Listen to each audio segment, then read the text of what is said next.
नानाच्या नाना कळा आणि पाकिस्तानांचा या नानांना भलताच कळवळा. नाना ऑपरेशन सिंदूर हा पहलगाममध्ये ज्या ज्या मातांचं कुंकू पुसलं गेलं त्याचा हुंकार होता. आपल्या भारतीय सैनिकांनी जीव पणाला लावून दहशतवादाविरुद्ध उभं राहून या मोठ्या शौर्याने त्यांच्या घरात घुसून मारलं. त्या शौर्याला तुम्ही त्या लहान मुलांच्या कम्प्युटर गेमची उपमा देताय. खरंच तुमच्या बुद्धीची कीव येते. आता राजकारणासाठी आणखीन किती नीच पातळी तुम्ही गाठणार आहात नाना? अजून एक प्रश्न पडलाय.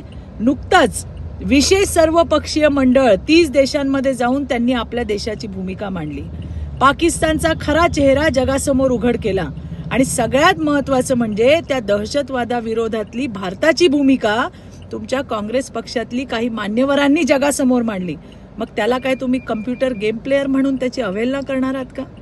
नाना, तुमच्यासारखे देशद्रोही माणसं भारतात असल्यामुळेच पाकिस्तानचं फावतंय.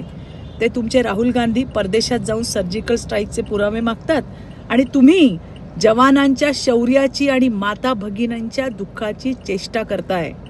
एकंदरीत काय, तुमचा आणि तुमच्या मालकाचा DNA एकच आहे आणि तो DNA म्हणजे देशद्रोहाचा DNA. काँग्रेसचा हात आणि दहशतवादाला साथ हेच आता वारंवार सिद्ध होतंय. नाना, शेम ऑन यू नाना. लाज वाटली पाहिजे तुम्हाला.